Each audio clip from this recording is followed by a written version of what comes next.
सिए सुमंत्र भ्राता सहित कंदमूल फल खाए। शयन किन्नर रघुवंश मनि पाए पलोटत भाई सिया। पति रामचंद्र शंकर जी उमा। सीता जी सुमंत जी और भाई लक्ष्मण जी सहित कंदमूल फल खाकर रघुकुल मनि श्री रामचंद्र जी लेट गए। तब लक्ष्मण जी उनके पैर दबाने लगे। उठे लखन प्रभु सोवत जानी, कही सचि वही सोवन मृदुबानी। कछुक दूरि सजी बान सरासन, जागन लगे बैठे बिरासन।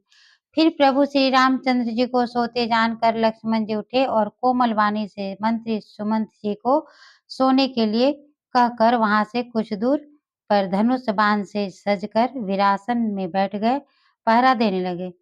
गृह बुलाए पाहरो प्रतीति, ठाउ ठाउ राखे अति प्रीति। आप लखन पही बैठऊ जाई, कटी भाति सर चाप चढ़ाई।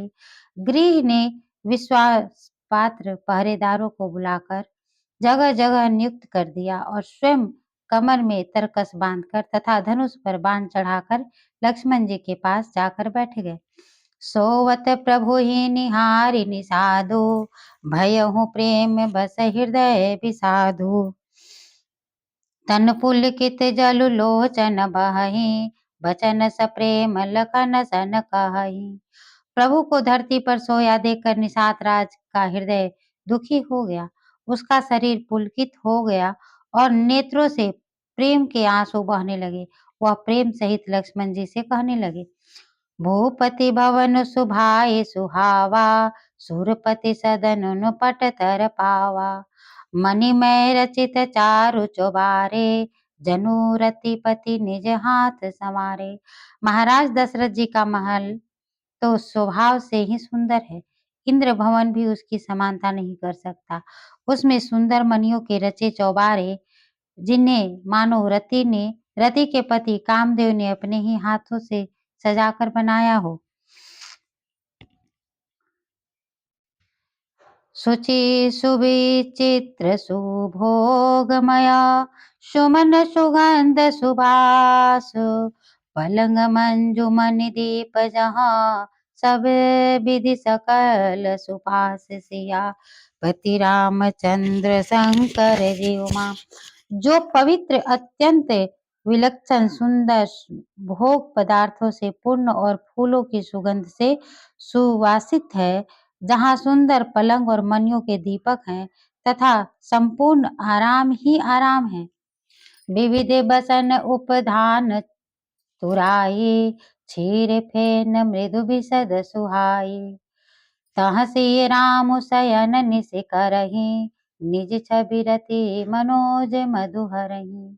जहाँ ओढ़ने बिछाने के अनेक वस्त्र, तकिए और गद्दे हैं जो दूध के फेन के समान कोमल, उज्जवल और सुंदर हैं, वहाँ श्री सीता जी और रामचंद्र जी रात को सोया करते थे और अपनी शोभा से रति और कामदेव के गर्भ का हरण कर लिया करते थे। तेसी राम साथ रिसोए, श्रमित बसन बिनु जाहि न जोए। मातु पिता परिजन पुरवासी, सखा सुशील दासु अरुदासी। वहीं सीता जी और श्री रामचंद्र जी आस घास फूस के बिछौने पर थके हुए बिना वस्त्र के ही सोए हुए दिखाई दे रहे हैं। देखे नहीं जाता। माता पिता, कुटुंबी, प्रजा, मित्र तथा अच्छे शील स्वभाव के दास और दासियां, जो गवही जिनहि प्राण की नाई, महि सोवत तेई राम गुसाई। पिता जनक जग विदित प्रभाऊ, ससुर सुरेश सखा रघुराऊ। सब अपने प्राणों की तरह जिनकी देखभाल करते थे, वही प्रभु रामचंद्र जी आज पृथ्वी पर सो रहे हैं। जिनके पिता जनक जी हैं, जिनका प्रभाव संसार में प्रसिद्ध है, उनके ससुर इंद्र के मित्र रघुराज दशरथ जी हैं। रामचंद्रपति सोबय देहि, सोवत मही विधि बामन केहि। सिय रघुबीर की कानन जोगु, कर्म प्रधान सत्य कह लोगु। और पिता और पति श्री रामचंद्र जी हैं, वह श्री जानकी जी आज धरती पर सो रही हैं। विधाता किसके प्रतिकूल नहीं होता। श्री सीता जी और राम जी क्या वन के योग्य हैं? लोग सच कहते हैं कि कर्म ही प्रधान है।